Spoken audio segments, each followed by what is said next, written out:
नमस्कार साथियों, एक बार पुनः आप लोगों का स्वागत। लास्ट वीडियो में हम लोगों ने वाक्य का जो विभाजन है उसकी चर्चा की थी, लेकिन उस विभाजन के अंदर भी जैसे कई लोगों के कमेंट्स वगैरह भी आए थे, कई लोगों ने पूछा भी था कि सर वाक्य के कितने भेद होते हैं। तो ध्यान रहे, शब्द और वाक्य के संबंध में कभी यह प्रश्न आता कि वाक्य के कितने भेद होते हैं, तो यह प्रश्न गलत होता है। कभी भी यह प्रश्न आता है कि शब्द के कितने भेद होते हैं, तो यह भी त्रुटिपूर्ण माना जाता है, क्योंकि भेद बाद में होते हैं। क्योंकि भेद तो एक पर्टिकुलर नाम देकर के पूछा जाता है कि उत्पत्ति के आधार पर शब्द के कितने भेद होते हैं, उत्पत्ति के आधार पर शब्द के कितने भेद होते हैं, रूप परिवर्तन के आधार पर शब्द के कितने भेद होते हैं, या अर्थ के आधार पर शब्द के कितने भेद होते हैं।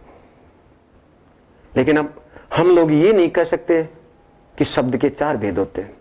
हम लोग ये भी नहीं कह सकते कि वाक्य के 3 भेद होते हैं। हाँ, इतना कह सकते हैं कि वाक्य का विभाजन 3 प्रकार से किया जाता है, जिसमें सबसे पहले नाम आता है रचना, दूसरा नाम आता है अर्थ और तीसरा नाम आता है क्रिया।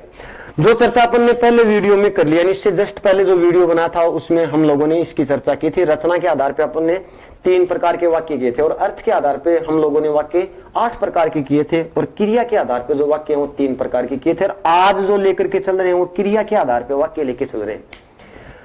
दोस्तों, क्रिया के आधार पर जो 3 वाक्य होते हैं उनके संदर्भ में जो प्रश्न करता है वो निम्न प्रकार से प्रश्न करता है। एक तो सीधा सा पूछता है कि वाक्य कौन सा है।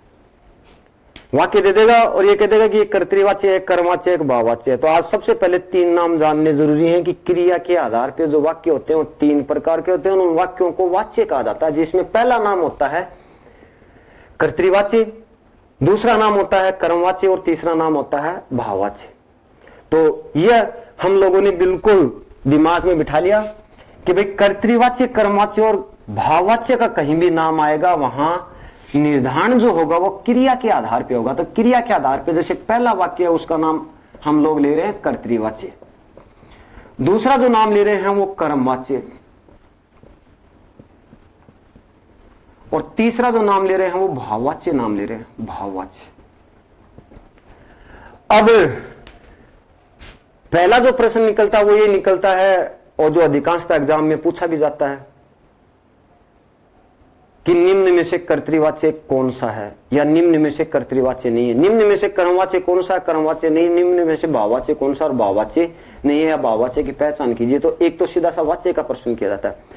दूसरा जो प्रश्न पूछता है वो पूछता है कि कर्तृवाच्य का भाववाच्य में परिवर्तन कौन सा होगा, या फिर भाववाच्य का कर्तृवाच्य में परिवर्तन कौन सा होगा, या कर्तृवाच्य का कर्मवाच्य में परिवर्तन कौन सा होगा, और कर्मवाच्य का कर्तृवाच्य में परिवर्तन कौन सा होगा। तो सबसे पहले हम लोगों को यह जानना जरूरी है कि सीधा सा प्रश्न जो आता है कि भाई वाच्य कौन सा है, उसकी पहचान कैसे करें।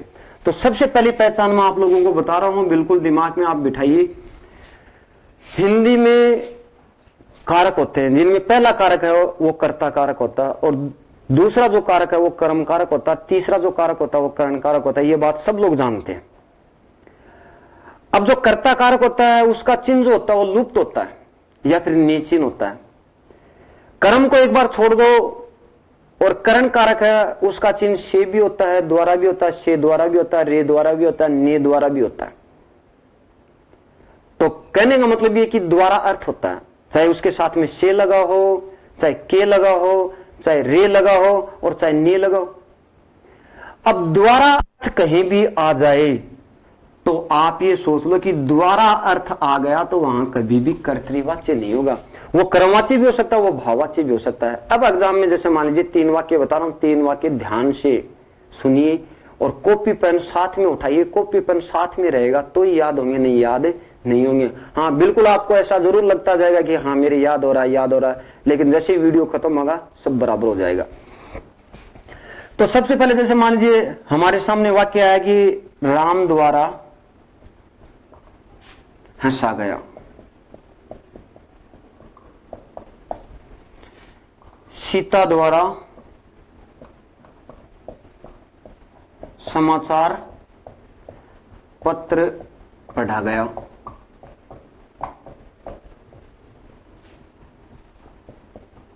मोहन ने खाना खाया। अब सबसे पहले अपन ने देखा कि राम द्वारा हंसा गया। तो द्वारा लग गया, इसके साथ में भी द्वारा लग गया। हो सकता है ऐसा आ जाए कि राम के द्वारा हंसा गया, या राम से हंसा गया, सीता द्वारा हंसा गया, सीता के द्वारा हंसा गया, या सीता से समाचार पत्र है वो पढ़ा गया, मोहन ने खाना खाया। तो सबसे पहले द्वारा अगर लग गया तो आप वाक्य की पहचान ऐसे ही करोगे कि द्वारा अगर आ गया तो कर्तृवाच्य नहीं है। तो श्योर हो गया कि इन दो वाक्यों में कर्तृवाच्य नहीं। अब तीसरे वाक्य में द्वारा नहीं है, द्वारा नहीं आया तो आगे जाने की आवश्यकता नहीं है, वहां कौन सा हो गया, कर्तृवाच्य होगा। बस 3 वाक्य आप समझिए, ज्यादा टाइम आपको देने की आवश्यकता नहीं है कि भाई इसमें द्वारा नहीं लगा, से भी नहीं लगा, रे द्वारा भी नहीं लगा, के द्वारा भी, मेरे द्वारा, तुम्हारे द्वारा, आपके द्वारा, अपने द्वारा। तो द्वारा अगर नहीं लगा है तो वहां कर्तृवाच्य। अब कर्तृवाच्य इसमें हो गया। अब कई गाइड जब उठा करके देखते हैं, कई टीचर जब पढ़ाते हैं तो इस ने वाले वाक्य को कर्मवाच्य में दे देते हैं या भाववाच्य में दे देते हैं, उसको कर्तृवाच्य में नहीं देते हैं। लेकिन ध्यान रहे यहां काल का प्रयोग किया गया है, न कि कारक का प्रयोग किया गया। क्योंकि संस्कृत के अगर विद्यार्थी हैं तो वो इस चीज को जानते हैं कि जैसे इस वाक्य को संस्कृत में बनाते हैं तो इसमें प्रथमा विभक्ति का प्रयोग करते हैं। और जब तक कर्ता में प्रथमा विभक्ति यानी करने का मतलब कर्ता में कर्ता कारक का ही प्रयोग किया जाता है, तब तक वो कर्तृवाच्य में आता है। अब जस्ट उसके बाद में आगे वाली बात ये रही कि द्वारा का अगर प्रयोग कर दिया तो द्वारा का प्रयोग हमेशा कर्ण के लिए किया जाता है। कर्ण के लिए अगर किया जाता तो वहां संस्कृत की तृतीय विभक्ति आती है। अब इस बात को संस्कृत से क्यों जोड़ रहा हूं, क्योंकि विभक्ति का जब नाम आता तो नॉर्मली आप लोग इतना तो जरूर जानते हैं कि प्रथमा विभक्ति कहां होती है, तृतीय विभक्ति कहां होती है। उस आधार पर इसकी पहचान कर सकते हो। और आजकल ज्यादातर जो गाइड पढ़ते हैं उस गाइड में एक उदाहरण जरूर अपने को मिलता है। हम लोग एक उदाहरण को जरूर देखते हैं उसमें कि राम ने रावण को बाण से मारा और उसको कर्मवाच्य में दे रखा। कर्मवाच्य में कैसे होगा, क्योंकि उन लोगों ने उस संस्कृत के वाक्य की नकल की लेकिन उसका रूपांतरण हिंदी में ढंग से नहीं कर पाए। और उसका जो रूपांतरण था कि जैसे राम ने बाली को मारा, अब उस वाक्य को जैसे मान लीजिए उन्होंने रूपांतरित किया तो वो इस तरीके से कर दिया कि राम ने बाण से बाली को मारा, रामेण बाणेन हतो बाली। और जैसे इसका रूपांतरण हिंदी में सही ढंग से अगर करते तो इसका रूपांतरण ऐसे होता कि राम द्वारा बाण से बाली मारा गया। अब द्वारा का यहां पे प्रयोग अगर कर देते तो द्वारा का प्रयोग होते ही आराम से अपन पहचान कर लेते कि भाई ये या तो कर्मवाच्य है या भाववाच्य है। अब देखना कौन सा है कि कर्मवाच्य है कि भाववाच्य है, क्योंकि कर्तृवाच्य तो नहीं है ना। क्यों नहीं है, क्योंकि द्वारा लग गया। यही बात मैं यहां पे बता रहा हूं कि द्वारा जिस वाक्य में लग जाता है तो द्वारा लगने के बाद में वो कभी भी वाक्य वो कर्तृवाच्य की श्रेणी में नहीं आता, वो कर्मवाच्य या भाववाच्य की श्रेणी में आता है। अब बात ये रही कि द्वारा लग गया तो या कर्म भी हो सकता है, भाव भी हो सकता है। कर्म कब होगा, जब इस द्वारा के बाद में अपन देखेंगे कि कर्म उपस्थित है। अब कर्म उपस्थित जब मिल जाएगा तो वो कर्मवाच्य में चला जाएगा, कर्म अनुपस्थित मिल जाएगा तो वो कर्मवाच्य में ना होकर के भाववाच्य में चला जाएगा। इस वाक्य को जब देखते हैं कि राम द्वारा हंसा गया तो इसमें कर्म नहीं है, कर्म नहीं है तो द्वारा होने की स्थिति में कर्तृवाच्य तो वैसे नहीं है, कर्म की उपस्थिति नहीं है तो भाववाच्य में चला गया, मतलब कर्मवाच्य में कर्म होना जरूरी है। इस वाक्य को जैसे अपन देखते हैं कि सीता द्वारा समाचार पत्र पढ़ा गया, सीता द्वारा क्या पढ़ा गया, समाचार पत्र, यानी क्या से उत्तर की प्राप्ति हो रही है। और बिल्कुल छोटे थे, कक्षा 6-7 में थे, उसमें अपन या हम लोगों ने पढ़ा था कि यहां पे क्या से उत्तर की प्राप्ति हो गई तो कर्म हो गया, तो ये कर्म हो गया साहब। और कर्म अगर हो गया तो ऐसी स्थिति में कर्तृवाच्य तो वैसे नहीं था क्योंकि द्वारा था, और कर्म की उपस्थिति होने के कारण ये कौन से वाक्य में चला गया, कर्मवाच्य में चला गया। अब रही बात कि मोहन ने खाना खाया। अब इसमें चाहे कर्म देखो या मत देखो, क्योंकि कर्तृवाच्य में कर्म भी होता है और कर्म नहीं भी होता, यानी क्रिया सकर्मक भी और अकर्मक दोनों स्थिति में होती है। और यहां जो कर्म होगा तो द्वारा मिलेगा, लेकिन यहां द्वारा नहीं मिला, और द्वारा नहीं मिला तो आगे देखने की आवश्यकता नहीं है ये कौन सा वाक्य हो गया, कर्तृवाच्य हो गया। अब जैसे किसी ने कहा कि बालक ने खाना खाया, मोहन ने पुस्तक पढ़ी, सीता ने समाचार पत्र पढ़ा, या फिर बालक ने हंसा, तो ऐसी स्थिति में ने का प्रयोग हुआ, कहीं भी द्वारा का प्रयोग नहीं हुआ। तो ऐसे वाक्यों को आप कर्तृवाच्य की श्रेणी में ले जाएं, वहां कभी भी कर्मवाच्य और भाववाच्य करने की कोशिश नहीं करें। और एग्जाम में अक्सर ऐसे ही वाक्य पूछे जाते हैं। तो मेरी बात को शायद समझ गए होंगे। और इसमें अगर द्वंद्व पैदा हो तो आप किसी संस्कृत के विद्वान की सहायता ले लीजिए वो इसका रूपांतरण करते अगर कर्ता में तृतीय विभक्ति कर देता है तो आप सोच लेना कि वो कर्तृवाच्य नहीं है, वो कर्म या भाववाच्य है। तो मेरी बात को बिल्कुल आप जान गए होंगे। तो पहला प्रश्न तो ऐसा ही किया जाएगा। अब कई बार क्या होता है कि जैसे ये उपस्थिति नहीं होते हैं, सीधा वाक्य ऐसा आता है कि समाचार पत्र पढ़ा गया, किस प्रकार का वाक्य है। तो ऐसी स्थिति में अगर कर्ता उपस्थित नहीं है तो आप उससे पहले एक शब्द लगाने की कोशिश करें कि मेरे द्वारा। अब मेरे द्वारा शब्द अगर इसमें बैठ गया तो ऐसी स्थिति में सोचो कि कर्ता अनुपस्थित है, और कर्ता अनुपस्थित होता है वहां या तो कर्मवाच्य होता है या भाववाच्य होता है, वहां कभी भी कर्तृवाच्य नहीं होगा। अब इस वाक्य में मेरे द्वारा शब्द जुड़ गया और द्वारा जुड़ गया तो द्वारा अर्थ लेके आया है, और द्वारा अर्थ अगर लेके आया तो ये कर्मवाच्य भी हो सकता है और भाववाच्य भी हो सकता है। अब देखना ये कि कर्म किसमें, इसमें कर्म नहीं है, इसमें कर्म है, कर्म नहीं है वो तो भाववाच्य में चला गया, और कर्म जिसमें है वो कर्मवाच्य में चला गया। उसके बाद में दूसरा जो प्रश्न है वो वाक्य रूपांतरण का पूछता है कि इस वाक्य का कर्तृवाच्य में बदलाव कैसे होगा। मित्रों एक बात विशेष ध्यान से रखें कि कर्तृवाच्य का बदलाव कर्मवाच्य में भी हो सकता है, भाववाच्य में, यानी दोनों में से एक में ही होगा। यह नहीं कि कोई कर्तृवाच्य होगा उसको कर्म में भी बदल सकते हैं, भाव में भी बदल सकते हैं।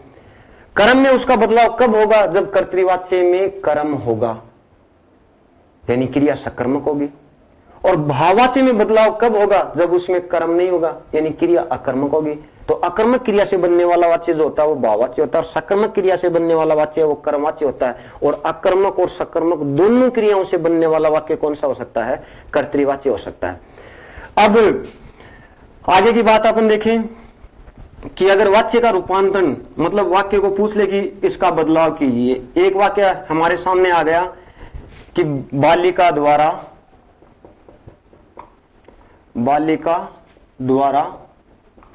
ग्रंथ पढ़ा गया। सबसे पहले अपने को यह देखना है कि इसमें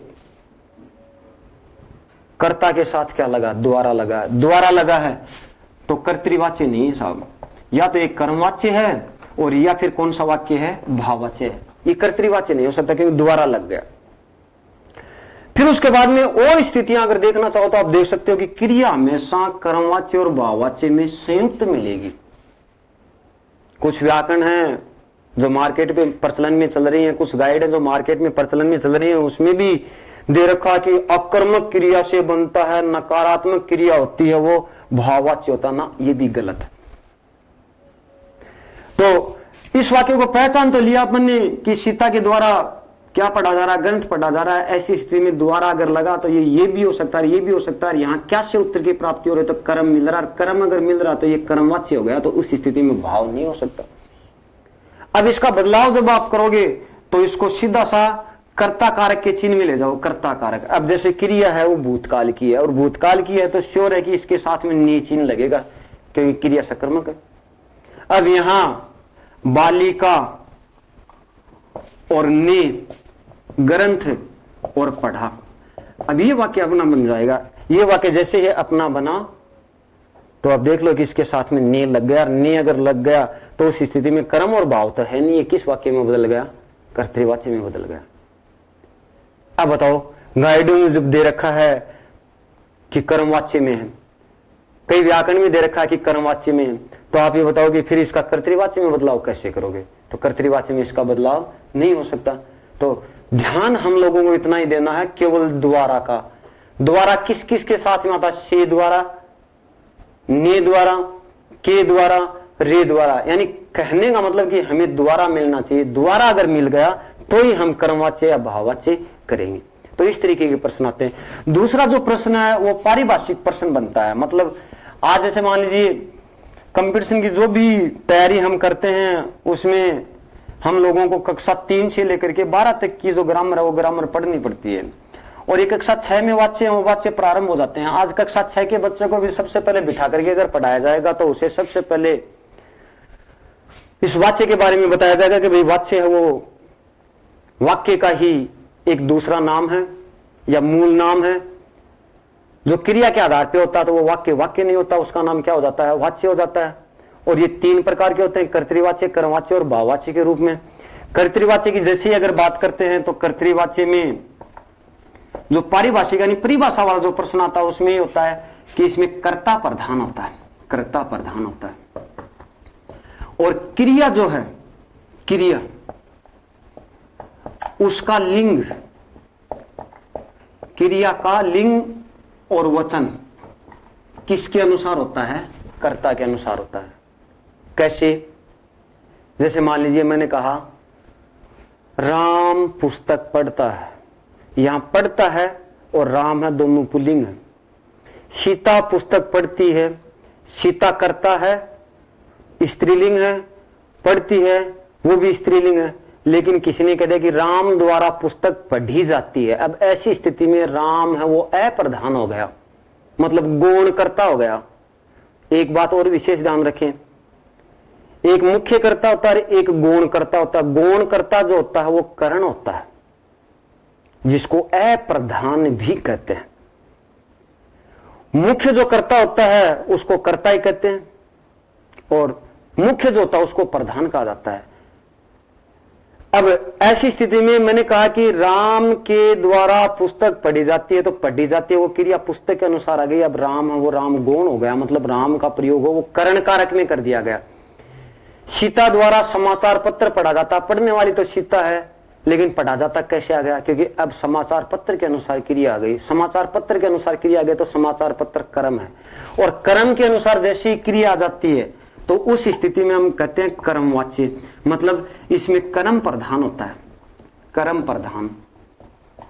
दूसरी बात है कि क्रिया सकर्मक, क्रिया सकर्मक यानी कर्म प्रधान होगा, क्रिया सकर्मक होगी तो क्रिया का लिंग व वचन, क्रिया का लिंग या वचन कर्म के अनुसार होगा, और कर्म के अनुसार अगर होगा तो उसका नाम कौन सा वाक्य हो जाएगा? कर्मवाच्य हो जाएगा। उसके बाद की स्थिति करते हैं भाववाच्य। भाववाच्य तो इसमें कर्ता है, कर्ता का करण कारक में प्रयोग किया जाता है, कर्ता करण कारक में चला जाता है, यानी अप्रधान हो गया।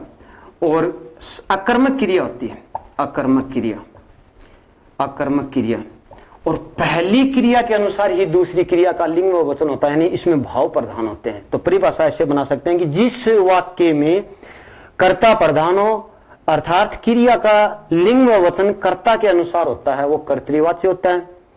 जिस वाक्य में कर्म प्रधान होता है, कर्ता में कर्म कारक हो जाता है, या फिर कर्ता है कर्ता में करण कारक हो जाता है।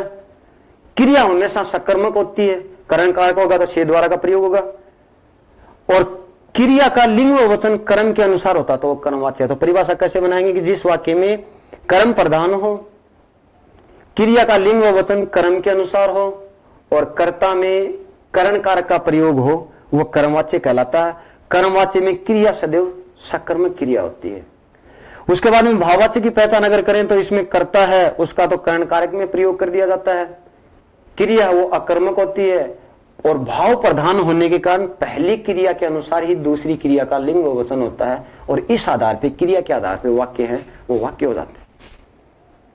उसके बाद में जो वाक्य आते हैं वो अपने सामने अर्थ के आधार पे वाक्य आते हैं। कोई भी दिक्कत अगर आए तो आप कमेंट्स वगैरह वो कर सकते हो, या व्हाट्सएप नंबर वगैरह है उस पर पूछ सकते हो। लेकिन ये मानता हूं कि कॉपी पेन अगर लिया है, एक या दो बार अगर वीडियो देखा है, तो आराम से आपका क्रिया के आधार पे वाक्य वो वाक्य सही हो सकते हैं। संस्कृत जिन बच्चों ने ले रखी है उन बच्चों के सामने इनमें समस्या नहीं आएगी, क्योंकि संस्कृत में वाक्य दोबारा आते हैं।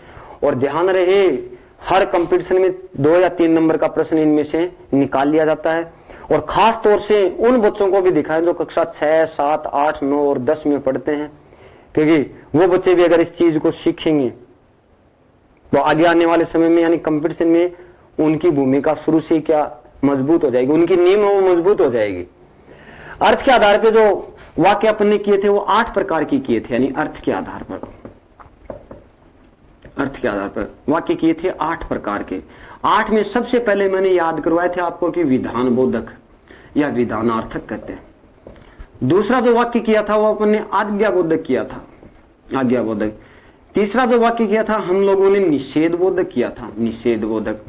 चौथा जो वाक्य किया था वो हम लोगों ने इच्छा बोध किया था, यानी कर्म वही लिखवा रहा हूं जो पहले अपन ने पढ़ा। पांचवा जो वाक्य किया था वो अपने प्रश्न बोध किया था, और छठा जो वाक्य किया था वो हम लोगों ने संदेह बोध किया था या संकेत बोधक। अब आप कहोगे कि हमने संकेत लिखा था, चलो संकेत बोधक, यानी कर्म चेंज नहीं करेंगे। सातवां जो वाक्य है वो हम लोगों ने संदेह बोधक किया था, संदेह बोधक। और आठवां जो वाक्य हुआ हम लोगों ने विस्मय बोधक किया था, विस्मय बोधक। अब एक वाक्य बोल रहा हूं, अगले वीडियो में हम इनकी परिभाषा वगैरह करेंगे, लेकिन इस वीडियो में एक वाक्य बोल रहा हूं और उसके आधार पर सारे वाक्य बनाएंगे। जैसे मान लीजिए मैंने कह दिया बालक पुस्तक पढ़ता है, तो ऐसी स्थिति में सामान्य क्रिया ही है, मतलब क्रिया का सामान्य विधान किया गया। हो सकता है भूतकाल में भी आ जाए, लेकिन हमने सामान्य क्रिया का विधान किया, तो ऐसी स्थिति में सामान्य या सरल या साधारण जो वाक्य होते हैं वो कौन सी श्रेणी में चले जाते हैं? विधान बोधक में चले जाते हैं। फिर जस्ट उसके बाद में जैसे हमने कहा कि बालक पुस्तक पढ़े, बालक पुस्तक पढ़े। अब ऐसी स्थिति में इस बच्चे को हम आज्ञा दे रहे हैं, आज्ञा दे रहे हैं, तो इसका मतलब आज्ञा बोधक हो गया। हो सकता है आप किसी से आज्ञा मांगो तो भी अर्थ आज्ञा का ही है कि मैं पुस्तक पढ़ूं, मतलब ये भविष्य काल की जो क्रिया होती है उस क्रिया में गा गे गी को काट करके वाक्य बनाते हैं। जैसे किसी ने कहा कि बालक पुस्तक पढ़ेगा, गा कटा हुआ, मैं पुस्तक पढ़ूं, मैं पुस्तक पढ़ूंगा, हम पुस्तक पढ़ें, हम पुस्तक पढ़ेंगे, तो गा गे गी को काट दो, गा गे गी को, यानी भविष्य काल की जो क्रिया होती है उसमें से गा गे गी को काट दोगे, वाक्य आज्ञाबोधक बन जाएगा। अब इसी वाक्य में अगर नकारात्मक शब्द आ जाएंगे, जैसे मत, खासतौर से एग्जाम में मत का प्रयोग होता है, या नहीं, ऐसे शब्द अगर आ जाएंगे तो वो वाक्य है वो निषेध बोधक हो जाएगा। जैसे किसी ने कह दिया रुको और एक ने कह दिया रुको मत, तो मत का जो प्रयोग किया है वही निषेध है, रुको निषेध नहीं है, आप रोक रहे हो लेकिन अर्थ निषेध का नहीं।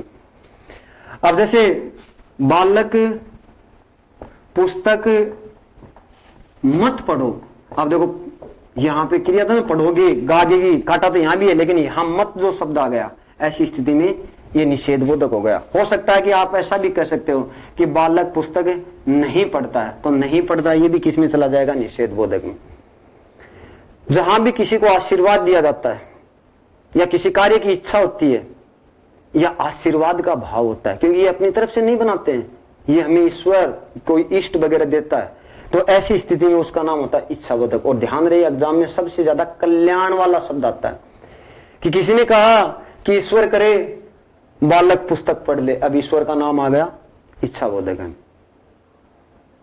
बालक का कल्याण हो, कल्याण शब्द आ गया, खासतौर से एग्जाम में आता है, कल्याण शब्द आ गया, इच्छाबोधक वाक्य हो गया, तो बालक का कल्याण।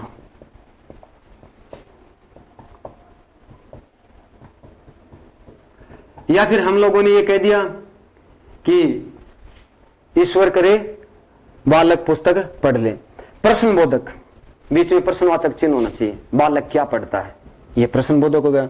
संकेत बोधक, संकेत बोधक जो वाक्य होता है उसमें एक क्रिया दूसरी क्रिया पे निर्भर रहती है कि बालक पुस्तक पढ़ेगा तो पास होगा, बालक पुस्तक पढ़ता है तो ही पास होता है। या फिर जैसे ही बालक पुस्तक पढ़ता है वैसे ही पास हो जाता है। यानी कहने का मतलब इसको आप इतना जान सकते हो कि जहां मिश्रित वाक्य होता है वहीं उस वाक्य को, यहां मिश्रित यानी रचना के आधार पर जो अपन ने वाक्य किए थे, मिश्रित वाक्य किया था, उस वाक्य को अगर अर्थ के आधार पर छोड़ दिया जाए तो उसका नाम संकेत बोधक हो जाता है। उसके बाद में जो आगे वाला वाक्य आ रहा है उसका नाम संदेह बोधक है। संदेह बोधक में वाक्य अपने सामने आएगा, भविष्य काल की क्रिया आएगी और उस क्रिया में शायद, वस्तुतः, संभवतः ऐसे शब्द न छुपे हुए रहते हैं कि शायद बालक पुस्तक पढ़ता है, तो शायद शब्द लगा हुआ, शायद आज वर्षा होगी, ये काफी बार एग्जाम में आता है ये वाक्य कि आज वर्षा होगी तो पिकनिक पर जाएंगे, एक दूसरे पे निर्भरता आ गई, निर्भरता आती उस वाक्य का नाम संकेत बोधक हो गया। लेकिन किसी ने कह दिया कि आज वर्षा होगी या शायद आज वर्षा होगी या संभवतः आज वर्षा होगी, ऐसी स्थिति में उसका नाम संदेह बोधक हो गया। और इसमें आप जानते हो कि आश्चर्य वाले शब्द जो होते हैं, विस्मय वाले शब्द जो होते हैं, उनका प्रयोग अगर किया जाता है तो विस्मय बोधक वाक्य होता है। कैसे? कि अरे बालक पढ़ता है, वाह बालक पढ़ता है, शाबाश बालक पढ़ता है। तो ऐसे शब्दों का अगर कहीं भी प्रयोग किया जाता है इसमें बोधक होता। तो साथियों, हम लोगों ने आज दो प्रकार के वाक्य पढ़े हैं। फिर भी अगर मान लीजिए आप लोगों ने कॉपी पेन अगर नहीं उठाया तो मैं मानता हूं कि याद तो हो गए होंगे आपके, लेकिन उतने याद नहीं होंगे जितने आप लिख करके याद करते हो। और जैसे ही ये तरीका आपने दिमाग में अगर बिठा लिया है तो आप लोग कोई भी कंपटीशन की किताब उठाइए, उसमें आपके सारे उत्तर सही आएंगे। बाकी मैंने शुरू में बता दिया कि इस दौर में, इस लॉकडाउन के दौर में लोग पढ़ने के बजाय पढ़ाने में ज्यादा विश्वास कर रहे हैं, और पढ़ने के बजाय पढ़ाने में ज्यादा विश्वास अगर कर रहे हैं तो उस स्थिति में अपना टाइम नहीं दे रहे हैं। ये टाइम आप लोगों के सामने बहुत कीमती है, इस टाइम का उपयोग करें और बिल्कुल लिखें और पढ़ें। कोई भी जैसे मान लीजिए समस्या अगर होती है तो उस समस्या के लिए आप कमेंट्स वगैरह वो कमेंट्स से लिख सकते हो। आप लोगों के कहने पे या फिर पुराने जो बच्चे थे उन बच्चों के बार बार कहने पे ही, जैसे मान लीजिए मैं यूट्यूब पे आया हूं और मैंने भी सोचा है कि भाई चलो सबसे बड़ा जो दान होता है वो विद्या का दान होता है, और इसके लिए अपन टाइम भी अगर निकालते हैं तो बहुत बढ़िया बात है। हो सकता है कई समस्याएं आप लोगों के सामने होंगी, किसी के पास टाइम की होगी, किसी के पास हो सकता है कि मोबाइल की प्रॉब्लम होगी, हो सकता है किसी व्यक्ति के पास ये समस्या होगी कि आवाज है वो आवाज साफ नहीं आ रही है, हो सकता है कई व्यक्तियों के सामने ये भी समस्या होगी कि क्लियरिटी है वो क्लियरिटी सही नहीं आ रही है। काफी मैंने प्रयास किया, और भी जैसे मान लीजिए आगे वाले वीडियो भेजेंगे उसमें जैसे जैसे अनुभव होता जाएगा और इसकी क्लियरिटी है वो क्लियरिटी भी बढ़ती जाएगी। धन्यवाद, सभी सुखी रहें और सभी का कल्याण। नमस्ते।